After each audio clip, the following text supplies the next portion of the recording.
आज के इस वीडियो में हम कंपेयर करने वाले हैं विडा V1 प्लस को एथर रिस्टा एस से, क्योंकि इन दोनों ही व्हीकल के अंदर इतनी ज़्यादा चीज़ें सिमिलर हैं कि एक बायर को बहुत ज़्यादा कंफ्यूज कर सकती हैं। तो चलो इस कंफ्यूजन को दूर करते हैं और बताते हैं कि आपके लिए कौन सा इलेक्ट्रिक व्हीकल बेटर रहेगा। सो आशिकों को मेरा सलाम और दिल टूटा बाइक चैनल में आप सब लोगों का स्वागत है। सबसे पहले बात कर लेते हैं कीमत के बारे में।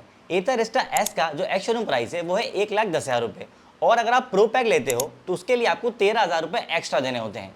वहीं विडा V1 प्लस का जो प्राइस है एक्स शोरूम प्राइस वो है 1,20,000 रुपये, और ऑनलाइन प्लेटफॉर्म्स पे डिस्काउंट के बाद ये व्हीकल आपको अप्रॉक्सीमेटली 1,04,000 में मिल जाता है। कहने को तो विडा V1 प्लस का जो एक्चुअल प्राइस है वो रिस्टा से ज़्यादा है, पर ये डिस्काउंट की वजह से आपको रिस्टा से कम प्राइस पे मिल रहा है। अब देख लेते हैं कि दोनों ही ब्रांड्स अपने इलेक्ट्रिक स्कूटर के अंदर आप लोगों को क्या क्या ऑफर कर रहे हैं। अगर हम बैटरी की बात करें तो रिस्टा के अंदर आपको 2.9 किलोवाट आवर्स का बैटरी पैक मिलता है। इस गाड़ी की जो IDC रेंज है वो 123 किलोमीटर की है। अगर हम एक्चुअल रेंज की बात करें तो वो 105 किलोमीटर से आती है, और इस गाड़ी को 0 से 80% चार्ज करने में आपको 6 घंटे 40 मिनट का टाइम लगता है।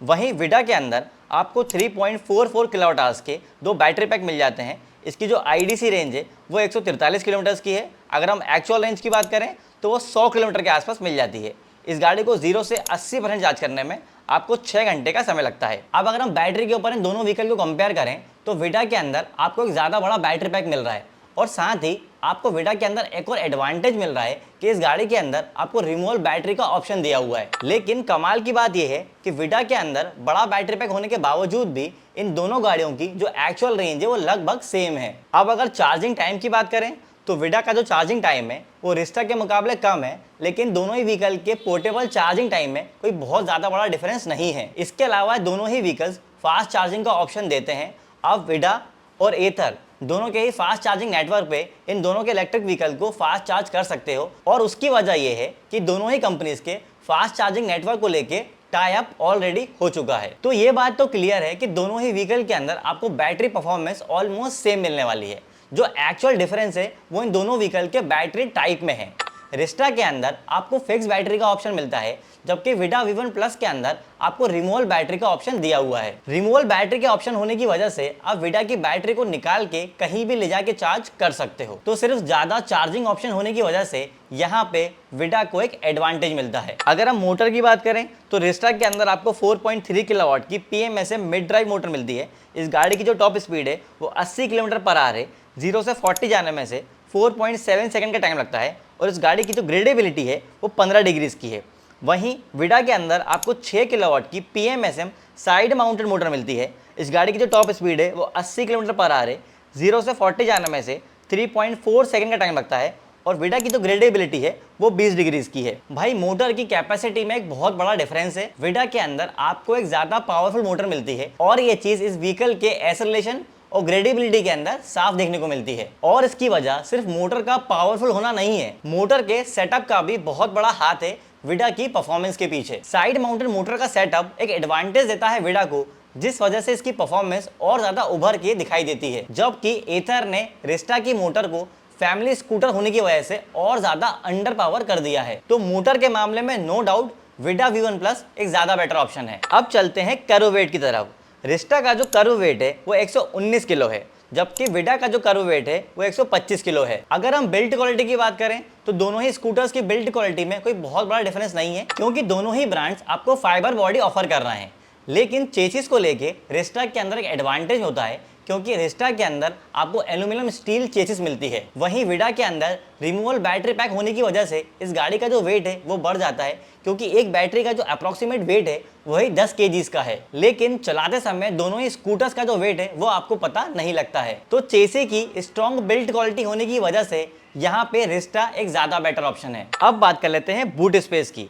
रिस्टा के अंदर आपको 34 लीटर का बूट स्पेस दिया है, जबकि विडा के अंदर आपको 26 लीटर का बूट स्पेस दिया है। भाई बूट स्पेस के मामले में रिस्टा एक क्लियर विनर है, पर ऐसा हमेशा से नहीं था। पहले 450 सीरीज के अंदर कम बूट स्पेस होने की वजह से यूजर्स की काफी कंप्लेंट आती थी एथर को, पर उस पे काम करके एथर ने रिस्टा के अंदर बूट स्पेस को बढ़ाया है, और साथ में उसे बहुत ही ज्यादा ऑर्गेनाइज भी कर दिया है। जबकि विडा के अंदर आपको एक छोटा बूट स्पेस मिलता है, इस गाड़ी के पोर्टेबल चार्जर को रखने के लिए आपको एक अलग से कंपार्टमेंट भी दिया हुआ है, पर फिर भी जो विडा का बूट स्पेस है वो रिस्टा के मुकाबले काफी कम है। तो इसी वजह से यहाँ पे रिस्टा एस एक ज्यादा बेटर ऑप्शन नजर आता है। अब बात कर लेते हैं टायर, ब्रेक्स और सस्पेंशन की। रिस्टा के अंदर आपको फ्रंट में 12 इंच का अलॉय मिल जाता है, डिस्क ब्रेक मिलता है, टेलीस्कोपिक सस्पेंशन मिलता है। रियर के अंदर आपको 12 इंच का अलॉय मिलता है, ड्रम ब्रेक मिलता है और मोनोशॉक सस्पेंशन मिलता है। विडा के अंदर आपको फ्रंट में 12 इंच का अलॉय मिल जाता है, डिस्क ब्रेक मिल जाता है, टेलीस्कोपिक सस्पेंशन मिल जाता है और रियर के अंदर आपको 12 इंच का अलॉय मिलता है, ड्रम ब्रेक मिलता है और सिंगल साइड माउंटेड सस्पेंशन मिलता है। भाई यहाँ पे दोनों ही ब्रांड्स आपको पूरे सेटअप के अंदर ऑलमोस्ट सेम चीजें ऑफर कर रहे हैं, बस जो डिफरेंस है वो है रियर सस्पेंशन के अंदर। विडा के अंदर साइड माउंटेड मोटर होने की वजह से यहाँ पे आपको सिंगल साइड सस्पेंशन मिलता है, जिसकी वजह से इस गाड़ी को हायर स्पीड पे या फिर ज्यादा वेट के साथ चलाने पे एक हल्का सा डिस्कम्फर्ट फील होता है। दूसरी तरफ एथर ने रिस्टा के अंदर भी मोनोशॉक सस्पेंशन ही दिया हुआ है, जो कि एक अच्छा कंफर्ट और कंट्रोल देता है हायर स्पीड पे भी। एक और पॉइंट जो मैं आपको दोनों स्कूटर के बारे में बताने वाला हूँ वो ये कि एथर का जो थ्रॉटल रिस्पॉन्स है वो बिल्कुल इंस्टेंट है, मतलब अगर आप रेस देते हो तो गाड़ी उसी टाइम आगे बढ़ जाती है। जबकि विडा का जो थ्रॉटल रिस्पॉन्स है उसमें लैग है, मतलब जब आप थ्रॉटल देते हो तो हल्का सा माइन्यूट सेकंड के बाद व्हीकल आगे बढ़ता है। तो देखा जाए तो बाकी चीजें सेम होने की वजह से यहाँ पे मामला थोड़ा टाई हो जाता है, पर रियर सस्पेंशन की वजह से यहाँ पे रिस्टा को एक प्लस पॉइंट मिलता है। अब बात कर लेते हैं वारंटी की। रिस्टा के अंदर आपको व्हीकल और बैटरी के ऊपर 3 साल और 30,000 किलोमीटर की वारंटी मिलती है। आप इसकी बैटरी की वारंटी को एक्सटेंड भी करा सकते हो, उसके लिए आपको 13,000 रुपये एक्स्ट्रा देने होंगे। उसके बाद जो वारंटी हो जाएगी बैटरी के ऊपर वो होगी 5 साल और 60,000 किलोमीटर की। जबकि विडा के अंदर आपको बैटरी के ऊपर 3 साल और 30,000 किलोमीटर की वारंटी मिलती है, जबकि व्हीकल के ऊपर आपको 5 साल और 50,000 किलोमीटर की वारंटी मिलती है। अगर आपको बैटरी के ऊपर एक्सटेंडेड वारंटी लेना है तो उसके लिए आपको 8,000 रुपये एक्स्ट्रा देने होंगे। जो बैटरी की वारंटी हो जाएगी वो होगी 5 साल और 60,000 किलोमीटर। भाई वारंटी के मामले में विडा ने एक अच्छी चीज ये करी है कि उन्होंने व्हीकल की वारंटी को लंबे समय के लिए ऑफर करा है, और विडा एकमात्र ऐसा ब्रांड है जो आपको व्हीकल के ऊपर 5 साल की वारंटी दे रहा है। उसके ऊपर जो बैटरी की एक्सटेंडेड वारंटी है वो भी आपको बहुत ज्यादा अफोर्डेबल प्राइस पे मिल रही है। जबकि एथर के अंदर आपको व्हीकल के ऊपर स्टैंडर्ड वारंटी कम मिल रही है, बैटरी पर एक्सटेंडेड वारंटी सेम है, पर उसके लिए आपको ज्यादा पैसे देने होते हैं। तो वारंटी के मामले में विडा एक ज्यादा बेटर ऑप्शन है। अब देखते हैं डिस्प्ले। रिस्टा के अंदर आपको 7 इंच का डीप व्यू डिस्प्ले मिलता है, जिसमें बहुत बेसिक फीचर्स आते हैं अगर आपने प्रो पैक नहीं लिया है तो।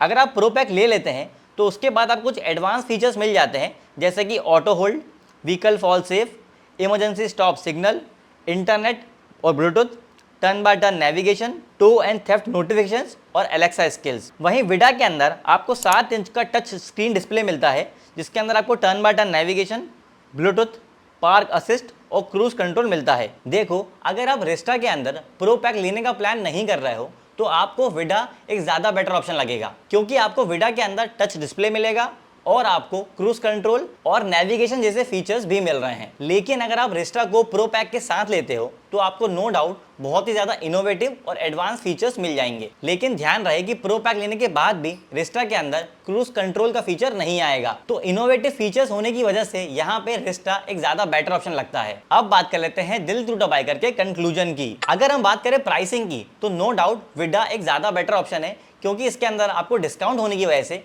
कम प्राइस में अच्छे फीचर्स मिल रहे हैं। कुछ चीज़ों में ये रिस्टा से पीछे है, पर अगर आपको उन चीज़ों की ज़रूरत नहीं है तो विडा को लेना एक ज़्यादा फायदेमंद सौदा साबित होगा। पर एक बड़ा नेगेटिव पॉइंट जो अभी भी मुझे विडा के लिए लगता है वो ये है कि इनका सर्विस नेटवर्क अभी भी बहुत ज़्यादा लिमिटेड है। तो आप इस चीज़ को ध्यान में रख के डिसीजन लीजिएगा। वहीं अगर हम रिस्टा की बात करें तो यहाँ पे आपको एथर की इंजीनियरिंग और प्रैक्टिकल यूजेस साफ नजर आते हैं, और एथर ने अपने नेटवर्क को बहुत तेजी से ग्रो भी करा है। पैन इंडिया में इनका बहुत बड़ा फास्ट चार्जिंग नेटवर्क भी है, पर इस सब के लिए आपको पैसा भी थोड़ा ज्यादा खर्च करना होता है। तो अगर आप एक यूजफुल फीचर्स वाला इलेक्ट्रिक स्कूटर लेना चाहते हैं और आपके पास बजट का इशू नहीं है तो आप रिस्टा एस ले सकते हैं। लेकिन अगर आपके पास बजट का इशू है और आप जहां पे रहते हैं वहां पास में विडा का सर्विस नेटवर्क अवेलेबल है तो विडा भी एक अच्छा डिसीजन साबित हो सकता है। तो ये तो हमने कंपेयर किया रिस्टा एस को विडा V1 प्लस से। अगर आपको इन दोनों व्हीकल से रिलेटेड कोई भी डाउट है तो कमेंट करके पूछ लीजिएगा। अगर आप चैनल पर नए हैं